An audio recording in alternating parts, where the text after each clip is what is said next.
This exercise is the Swiss ball hula, and it's about starting to get movement into your pelvis, but also a bit of control.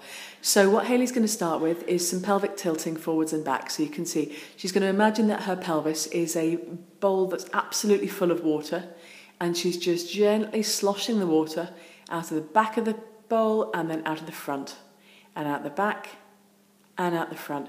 And you can see that with Hayley, all the movement is coming from her pelvis.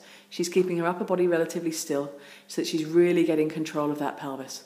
And just make sure that when you get back to the back, Hales, that's it right there, that you really tilt the pelvis forwards. Yeah, so we're getting a full tilt both ways.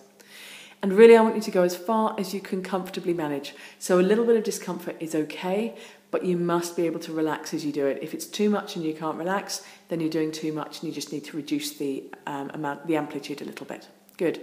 Having done about 10 reps forward and back, she's now going to go side to side. So again, we're just looking at getting, that's beautiful, a tilt of the pelvis, side to side. And what you can see is, again, her upper body is staying relatively still so that all the movement is really coming from that pelvis and it's beautifully controlled. What you may find at first is that that's quite difficult and the upper body ends up moving, but you're really aiming for this sort of level of control where she's got side to side. And so if you imagine her bowl of water, she's sloshing the water out of each side. Really nicely there, good. And now, Hayley, I want you to imagine that you've got a whirlpool in your pelvis, or to create a whirlpool in your bowl of water. That's it. So she's going to rotate all the way around. And what you'll find as you do this, most people are better at one side than the other, so we're going to go both ways. But what most people find is that they've got, it's just like cleaning out the cobwebs. It's juicing out the joints.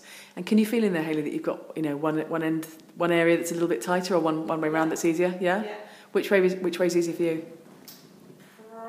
More control the other way. Yeah. It feels easier, if that makes sense. Okay. I've got more control this way. Yeah.